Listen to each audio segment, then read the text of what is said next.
मैं घर से गुस्से में बड़बड़ाते हुए निकल आया था और बस स्टैंड की तरफ बढ़ने लगा। मैं मन ही मन बड़बड़ा रहा था, पता नहीं कितने पैसे छुपा के रखे हैं, लेकिन मेरे लिए एक बाइक भी नहीं ले सकते। अब मैं यहाँ से चला जाऊँगा और तब तक वापस नहीं आऊँगा जब तक मैं खुद के पैसों से बाइक नहीं खरीद लेता। मैं इतना सोच ही रहा था, तभी मेरे पैर में कुछ चुभने का एहसास हुआ। नीचे देखा तो समझ गया कि जल्दबाजी में मैं पापा के जूते पहन आया हूँ। उन जूतों में कील उभरी हुई थी जो मेरे पैर में बार बार घाव किए जा रही थी, लेकिन उस समय गुस्सा अधिक था तो मैं बड़बड़ाते हुए आगे बढ़ गया। एकाएक मुझे याद आया, मैं पापा का पर्स भी ले आया हूँ। मेरे दिमाग में एक ख्याल आया, क्यों ना आज पापा का पर्स चेक किया जाए, जिसे आज तक उन्होंने किसी को हाथ भी नहीं लगाने दिया था। पता नहीं कौन सा खजाना छुपा के रखा है इस पर्स में, जो किसी को हाथ नहीं लगाने देते। जब मैंने पापा का वह पुराना पर्स खोल कर देखा तो उसमें पैसे तो नहीं थे, लेकिन पैसों की जगह पर एक डायरी रखी हुई थी। तब मैंने सोचा, यहाँ खजाना छुपा रखा है। मैं समझ रहा था कि पापा ने लिखा होगा किससे कितने पैसे लेने हैं और किसको कितने पैसे देने हैं, लेकिन मैं गलत था। जब मैंने उस छोटी सी डायरी का पहला पेज खोल कर देखा तो वहाँ पर जो लिखा था वह थोड़ा सीरियस कर देने वाला था। डायरी में जो लिखा हुआ था उसे पढ़ने के बाद मेरा चेहरा उतर गया, क्योंकि डायरी में वैसा कुछ नहीं था जैसा कि मैं सोच रहा था। वहाँ पर उन पैसों का हिसाब लिखा हुआ था।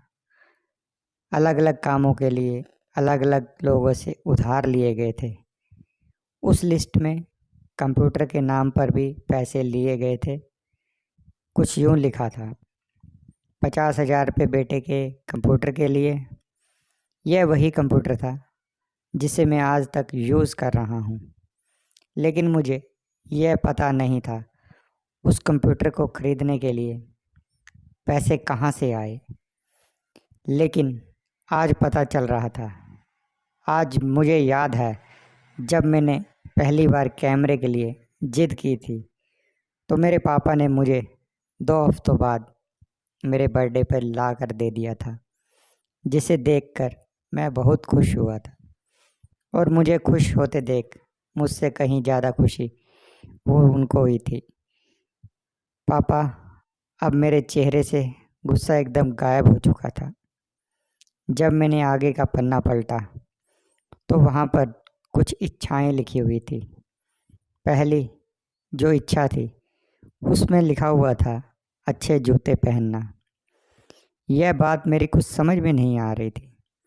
तभी मेरा पाँव अचानक सड़क पर भरे हुए पानी पर जा पड़ा और मेरे पाँव में कुछ गीलापन होने का एहसास हुआ।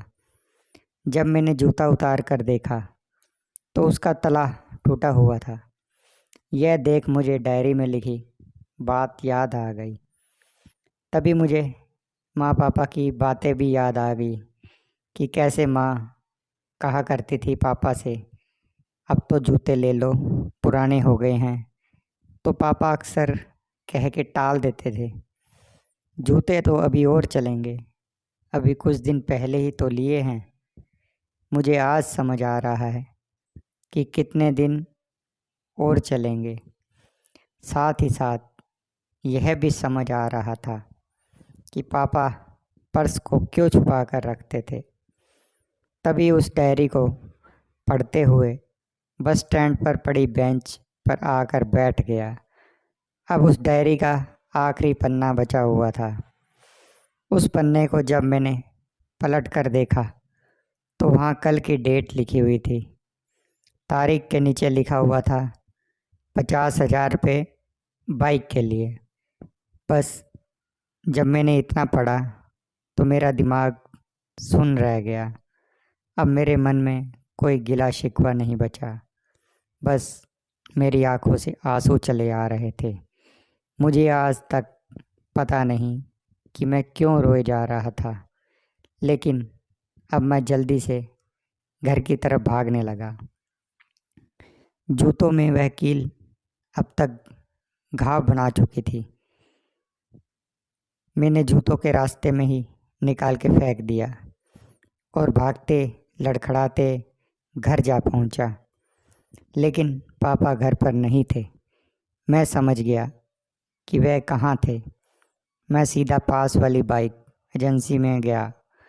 पता नहीं आज कहाँ से इतनी ताकत आ गई थी कि मैं भागते हुए थक नहीं रहा था, और वह भी बिना जूतों के, नंगे पैर। जैसे जैसे मैं बाइक एजेंसी पर पहुंचा, पापा वहीं थे। मैंने पापा को दौड़कर गले लगा लिया और मेरी आंखों से आंसू रुकने का नाम नहीं ले रहे थे। पापा को समझ नहीं आ रहा था कि आखिर हो क्या रहा है, मैं क्यों रो रहा हूँ। मैंने पापा से कहा, पापा मुझे मोटरसाइकिल नहीं चाहिए, आप अपने लिए जूते ले लीजिए।